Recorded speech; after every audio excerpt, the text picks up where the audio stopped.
Welcome, friends.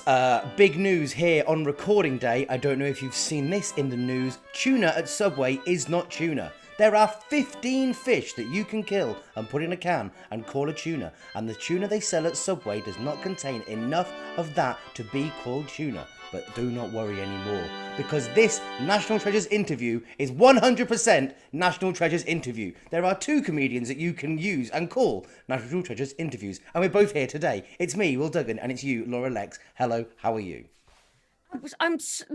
You literally, before we started recording, you said, I don't have an interview. And I was looking at something else. And then the next thing I knew, what are you talking about? Tuna? Is that real? Yeah, it's all over Twitter this morning. The tuna in Subway might not be tuna. So what is it, just like loads of fish? Well, there was not enough prevalent DNA in the sample the guy sent to pick out any specific species. Wow, that's either really sad for Subway tuna eaters or really sad for the tunas that they've caught to find out that their dad wasn't a tuna and that their DNA is... Yeah, it's bad enough when, like, when you do a gig and it goes badly and you get a heckle, it's like, you've wasted your life. No one denies I'm a human being at the end of it. Yeah. Not only have we caught you and eaten you, but mate, you weren't even a bloody tuna. Do you know that there were so many things like scampi, like now is like protected, like Melton Mowbray pork pies and Really? yeah, like champagne. It's only a specific thing that can be called a scampi now. And, I thought, yeah, what's the difference between a scampi, a prawn, and a shrimp? well, firstly, a scampi is a very different animal. Right. It's an animal, and then An animal, it's not a fish. fish are animals. Okay. What? I get really confused with animal. This is the thing my brother finds the funniest about me is like, I'm a reasonably intelligent woman, but I cannot hold in my head what mammals are. And I get so confused that like horses and monkeys are both mammals. That's too big an umbrella. It's give birth to live young. Pretty Yeah, I much is know. mammal. And my brother tells me this every time. And I feel like, yeah, I should be able to maintain that information. But something in my head confuses. I think it might be that I get mammals and primates confused. And then when people are like, No, and all dogs. primates are mammals. No, I know that. But then horses aren't primates, are they? I suppose if it confuses you that monkeys and horses are both mammals, would it confuse you more if you saw a horse lay an egg? Well, let's introduce our guest so that somebody in this conversation knows what they're talking about. We've got a wonderful guest today, a curator of Roman collections and self-professed nerd, according to her Twitter. Please welcome to your screens, Frances McIntosh. Hello. Thank you. Thanks so much for Good joining morning. us. Welcome to National Treasures. Would you be confused if a horse laid an egg? I would, yeah. Yes. I do have some horse facts for later, but they don't lay any eggs even in the Roman period. No. So Because they are mammals. But not primates. Monkeys, also mammals and primates. Welcome, Yes. Frances, to this. So we've given a little sneak peek there because you mentioned the Romans. Tell us where we are talking about today. So today we're talking about Birdoswald Roman Fort, which is on Hadrian's Wall in the north of Exciting. England. Near Carlisle, isn't it? Kind of, yeah. Yeah, because I was doing my research for this interview, and my girlfriend leaned over to me and went, "I've been there. It's near my nan's house, which is in Carlisle." Which you couldn't be expected to know, but it is. No. Yes, well, So we're Birdoswald talking- is in Cumbria, which is the same county as Carlisle. There we go. Okay, and it's a Roman fort on Hadrian's Wall. That's right, yeah. Okay, so the first thing I want to ask is because I really love Roman fiction. And that often leads to me getting quite confused about the timeline of the Romans because I feel like they should be a lot later because they were so advanced. But then they're always like we had a chat with somebody from the Jorvik Viking Center, and it sort of blew my mind that the Romans were before the Vikings. And I was like, no, that doesn't sound right. They had plumbing and stuff. So what time frame are we talking about with the wall? So the Romans arrive in Britain in 43 AD. They land, we think, around about near Richborough, another excellent site to visit if you want to do a southern site. And they move up through England and into Wales at various points, and they have been in the area of Hadrian's Wall from about the 70s AD. They don't begin to build Hadrian's Wall until 122 AD. Okay.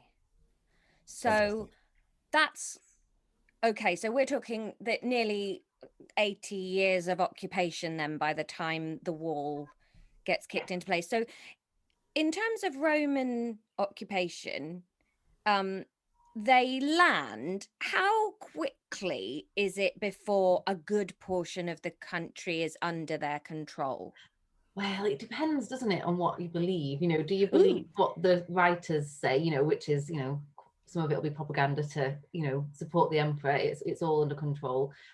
Because before Hadrian's Wall is built in 122, so that kind of approximate 80 years, the Romans have been further north because their initial aim is to occupy the entire island of, what is now Britain. It doesn't quite work out. There's more unrest. Wales takes a long time to subdue, as does, and they never fully occupy all of Scotland. So technically, by the time Hadrian's Wall is built, so Hadrian's Wall runs from Wallsend in the east to Bowness and Solway in the west. By the time that line is built, everything below that line technically is within the Roman Empire. So technically it's all subdued and is part, but there's still, right through until when officially the Romans leave in 410 AD, there's problems spring up, as they go along. Were we happy to be like the Romans sort of, they came in and said, oh, we're going to take over, but you all become citizens, you're part of it. It wasn't very much. No, you don't become a citizen just because you're part of the Roman Empire. Oh, wow. There's certain things that you have to kind of meet to be a citizen. So just because you're part of the Roman Empire, you're not a citizen, because if you're a citizen, you get legal status, you get kind of tax breaks and privileges and stuff. So yeah, most of the people in Britain, until citizenship was extended to the entire empire in the early 3rd century, they wouldn't have been citizens. Right. They would have been part of the empire, but that's different. Speaking of like happiness and unhappiness with Hadrian's Wall, it was built to protect from the north, is that right? Well, ooh, so I love all these wells. This is the sort of stuff that makes me so excited. You're like, ooh, drama. Yeah. So I don't think anybody would be able to tell you exactly why Hadrian's Wall was built. There's multiple reasons. Probably Hadrian himself, the emperor who ordered it, would have had multiple reasons. But yeah, one thing, it wasn't so much to defend, it was to demarcate. To say, this is the edge of the empire. I mean, it would have made it harder for a marauding band of barbarians, which is what the Romans called anyone who wasn't part of the empire as a barbarian, to come over, because you've got a wall that's maybe 4.5 meters high, we think. I mean, you could still obviously have scaled that, but it would have slowed you down because there's also large ditches and banks and things. It's probably a bit of propaganda. It's kind of saying, we're here, we can put this here. It would have looked hugely impressive. It was 80 Roman miles long, possibly whitewashed. It's a huge structure. Yeah. A lot of history is whitewashed, to be fair. Hey. But also tax. You could control movement. So so there were gaps not gaps through the wall, there were gates and openings through the wall. So if people wanted to come through, they had to follow the Roman rules. So whether that's tax, whether that's no weapons through, etc., etc. So lots and lots of reasons, I think, for the wall being built. So Birdoswald, particularly, which I've been spelling wrong in all of my conversations with you. I apologize for that.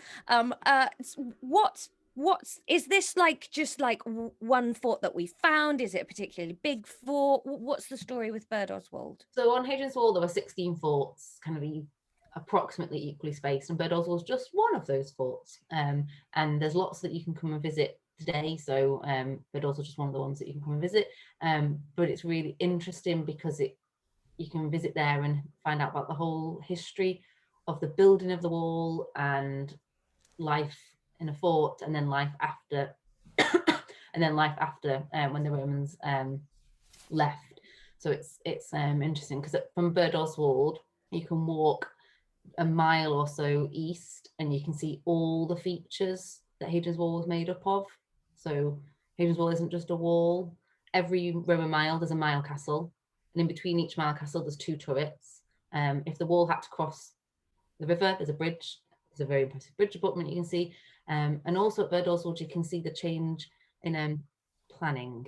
So like any big infrastructure project, people make a decision, the guys get on with the work, and then someone else higher up says, oh no, sorry, change my mind, and they change. And so things change a lot in the planning and the construction of Hadrian's Wall, and Birdoswald's really good for seeing all those sorts of bits and bobs. With the name Birdoswald, so I was on the website and it said it's named that because of a farm that used to be on the land, and then back in then it was called Banner. That's right, yeah. Which is a Celtic word for horn because of geography. Did it have a Latin name, seeing it was like a Roman fort? And if not, why not? So Banner was the name it was known of as in the Roman period. It was its Latin name. We know that from an inscription that was set up by the hunters of Banner, the Venatores. Whether they're just, a group of friends who go hunting, whether it's a very specific kind of unit or detachment within a unit, we don't know, but that's how we know that the name of Birdoswald was Banner. Birdoswald comes about in the medieval period. We're not quite sure. That the best guess is it's something to do with occupation of the land, but no, Banner was its Latin name. Oh, that's nice. Yeah. Well, how did the forts work? Would you have been as a soldier or a soldier? Would you? What was your alternative there? I don't know. I was like infantryman, but that's still a soldier. Mercenary? Legionary, that's what they were called. I think that's what my brain might have been. No, they weren't. Oh, another bad fact. Were they not legionaries?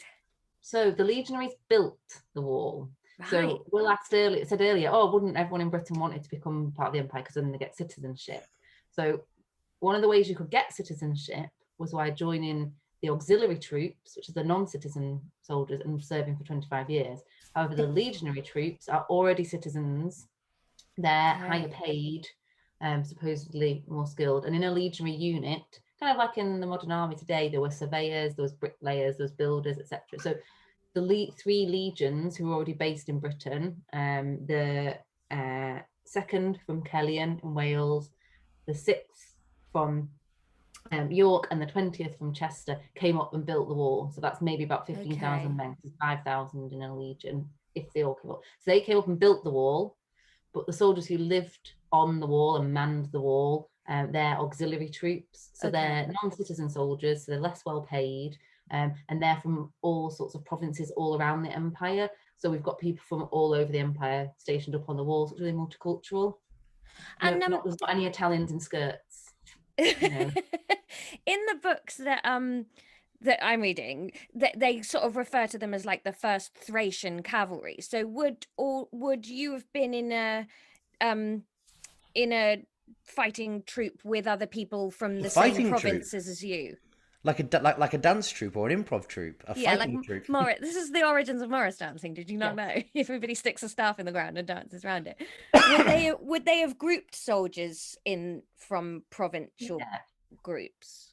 So units are called the name of where they're first kind of recruited and originated. So at Birdoswald, we have a unit of Dacians, and Dacia is modern day Romania. We also potentially have a unit of Tungrians, and that's modern day Belgium. That's where the unit was raised. Right. Whether or not by the time, say 200 years later, however long that unit exists, they're still being recruited in Belgium and being shipped up to the wall is a whole other thing. But no, so there's most of the units, their name is where they're raised and where they're from originally. So we've got people like on the wall. So at Birdoswald, as I say, we have the Dacians and the Tungrians, but over at Housesteads we've got Assyrians, we've got people from other areas of Germany and France. At Chester's Fort, which is a cavalry fort, we've got Spanish cavalry. So So yeah, they're coming from all over. The Romans didn't like to station a unit in its home province. I suppose hard to That could fight cause problems. your It's mixed yeah loyalties. Your mates. yeah. And they had real problems with a revolt in kind of the Netherlands area and what was called Batavia, where they learned their lesson a lot on that. We do a God, I similar love thing, I this so much. suppose. I'm so happy with this conversation. In our army, like you get the Lancaster Rifles, but not everyone in it's from Lancaster. Yeah. Yeah. So is that Very like that. that sort of thing? So let's say we're in the Dacian not troop, because Go on. apparently that upsets Will. The Dacian dancers. The cohort, yes. It's a cohort of Dacians, yeah. And we've been stationed at Birdoswald. How long would they be there? Do they get moved around a lot, do we think? Or would you be like, I've been here for a couple of years? Like, yeah, so the Dacians are here in the 3rd century. We don't know exactly how long they're there for. It's likely that they'll be here for, potentially 20 years or more. A soldier who joins the auxiliary unit, if he serves 25 years, he's given citizenship, and all his descendants are given citizenship. So that gives you an idea of maybe I don't know how many people would have survived 25 years. Although we do have military diplomas, which is what they get on discharge. But no, I think units, by the time you get to the late 2nd and the 3rd and 4th century in Britain, they're fairly static. They're going to be here for a good long time. So people could have their entire careers here. And even then, if their children join the army, it ends up being the same. Because in the 4th century, sons were legally obliged to follow their fathers into the trade. Whatever that trade was, and so you'd have generations of people in the army. So the soldier would have his family maybe living in the outside the fort, or maybe in the barracks with him, and then his sons would just continue on the family tradition. I suppose if you join the army, how old would you join the army at? The youngest? Legally, it was 18. So you're 40, that's quite old. So that's older than I'd have thought. When you get out, full Roman lad. Yeah. Got 20 years, haven't you? I mean, did people lie about their age? Probably, 7-year-olds. Yeah. Hello, I hate the Celts, me. And so on. What? You said it was abandoned in the 410s? Did you say? So, well, officially, Britain left the Roman Empire in 410 AD.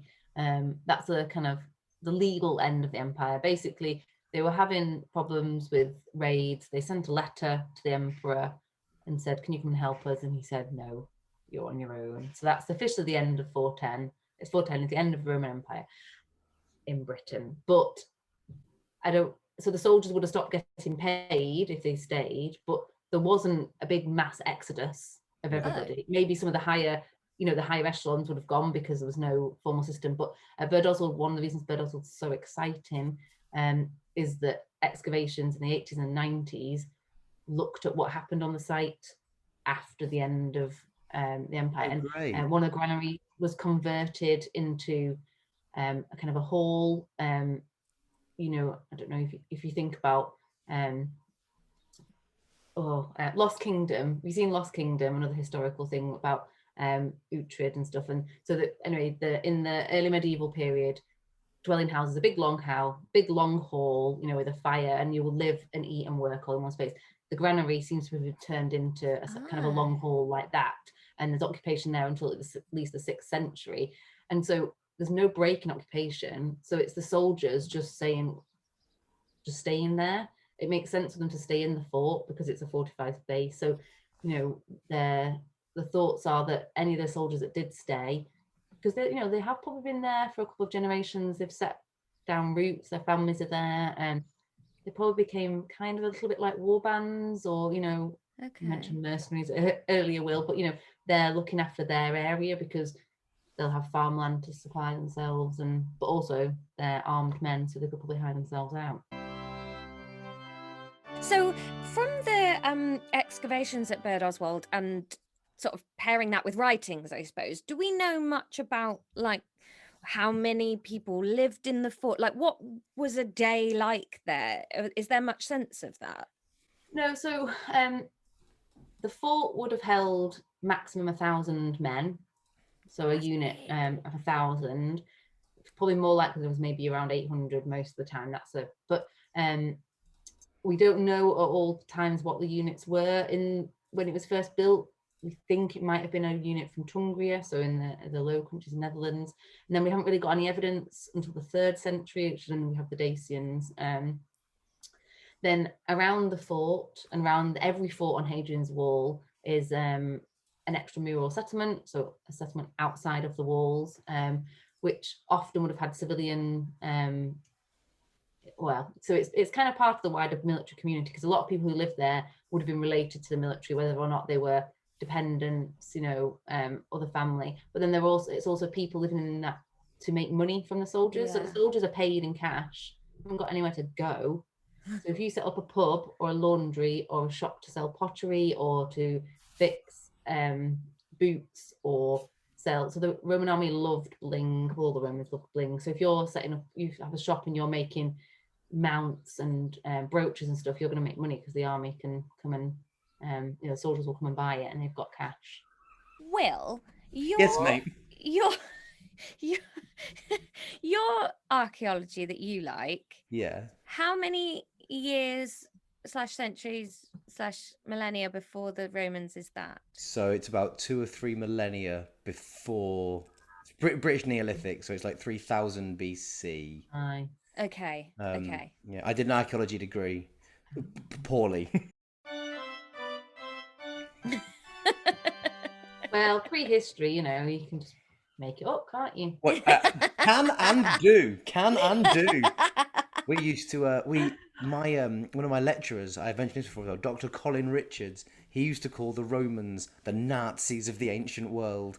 And if ever he found anything Roman on a site, he'd be furious. He'd go, right, forget it, shut it down. There's nothing before. They've burned it to the ground. Yeah. There's some very friendly rivalry between various periods of archaeologists. And British Stone Age and Romans is one of the top ones. It's your Chelsea, it's your Spurs Arsenal, it's your Manchester United Liverpool. It's a big old rivalry. Would you, Frances, would you be comfortable going back to Roman times as a woman, or would you want to be a man for how?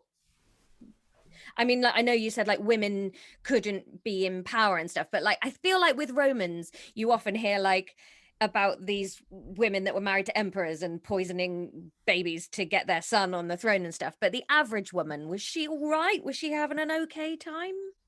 So it's tricky. So legally and officially, a woman couldn't really have any power. They had to have a father figure. So if your father died, then your husband took over your affairs. But I think actual practical terms, women often did have a bit more control. You hear about women owning houses, being landlords, having huge estates, women running businesses, etc. Some of the women priests or the priestesses could be quite influential. I think there's the official line, isn't there? And then there's what actually life was like. But it just probably depends if you grew up in a family or in an area who likes to show the line or not. Okay. I was listening to a podcast about, again, back to Nero, which is about women. His mum, is it Agrippina the Younger? Nero's mum. She had so much power. She had no power because legally she couldn't. But really, everyone just did exactly what she said. Yeah. And then I think her son... But then he still killed her. So, yeah, he did kill her, but Still killed her. It's the past. This kind of thing happens. I mean, she survived quite well. He tried to kill her quite a few times. So, I think you have some questions for us, Frances, is that right? Yeah. Great. So, I'm going to start with an easy one. Well, not, just to check, have you been listening? Okay, all right, I have. So, how long is Hadrian's Wall? 80 Roman miles. Yes. Okay. Winner. 1-0 to Will. That's 73 modern miles, Laura, if you want to use that in a good pub quiz. I'll do one more numbers one, and one we haven't talked about, but because we've talked about the army quite a bit.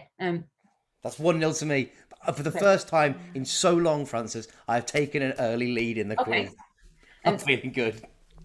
How many men were in a century? 120. Oh, well, I feel like the QI answer is hanging over my head, and I Yeah. probably shouldn't say it. A 1,000? No. So we Oh. think originally it was 100, but at some point changed. So by the time they get to Britain, it's 80 men. So a centurion was in control of 80 men.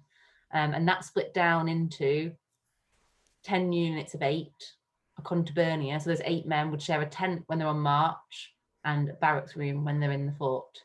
Huh, okay. Cool. That's really cool. God, I love the Romans. Sorry, Dr. Richards.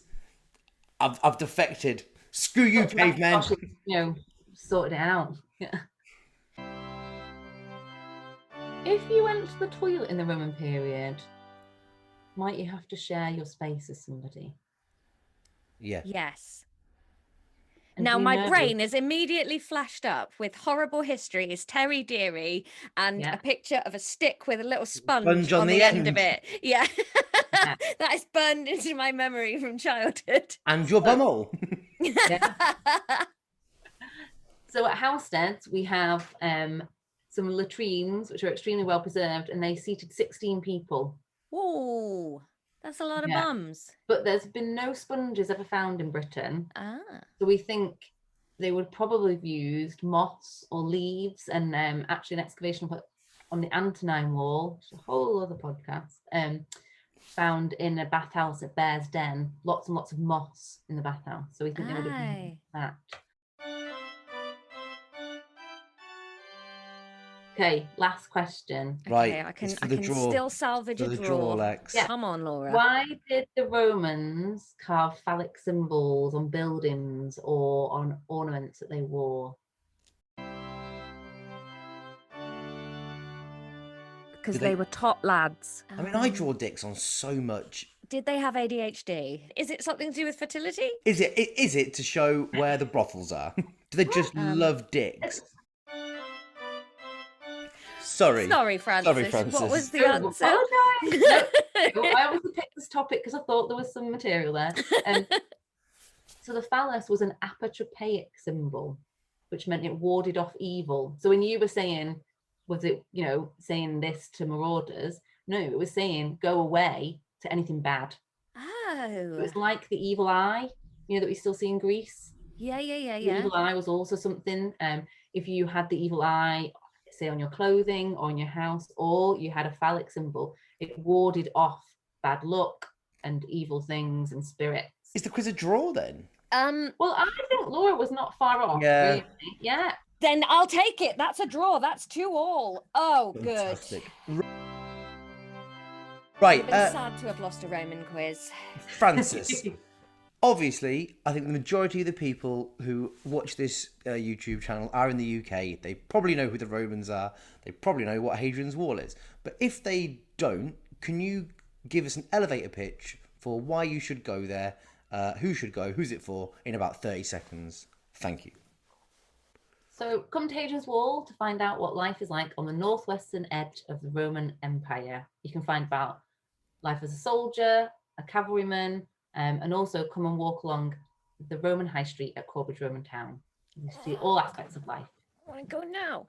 Sounds and for great. people like me that find learning easier through fiction, is there a fiction that you would recommend, like a Roman-based one that's got it as well as they could, with it still being entertaining? It could be a book, a film, and anything. Is it the sitcom Plebs? So I really enjoy a series of books by Lindsay Davis, and it's the Falco series, and he's a private detective. So he's based in Rome, but he visits lots of different provinces. One of them, he comes to Britain, but her books are extremely well researched, and I think they're very good. I would recommend those. The Falco series by Lindsay Davis. Getting that on the Audible this afternoon. Oh, Francis, thank you so much. And if people have enjoyed your the way you explain things and the way you tell them, where can people find you on social media to see more of your work? So our English Heritage Twitter is at Hadrians Wall, and I on Twitter am at Wall Curator. And English Heritage has a podcast, and we've got a few podcasts about Hadrian's Wall. And if you have a look on our website, we've done some videos about various aspects of life on Hadrian's Wall too. So fantastic. We'll add links to all of that in the description. We'll put links, but we do actively discourage our listeners listening to anything else. That's not true, Will. That is just not true. And just, please don't only listen to this. You will go slowly crazy and really not learn a lot. With the fort, what's it like accessibility-wise? Obviously, it's 2,000 years old. They weren't the most inclusive people, but what's it like nowadays? So Birdoswald is very bumpy, I would say. However, you've got a pram or a okay wheelchair, you will get along it. If your mobility is restricted, I would recommend coming to Chester's Roman Fort, which is in Newcastle. It's about 15 miles away from Birdoswald, so it's not far. You could even do both in one day, but Chester's is much flatter, so it's easier to get around. At Corbridge, we have an audio tour if you're, you've got issues with sight.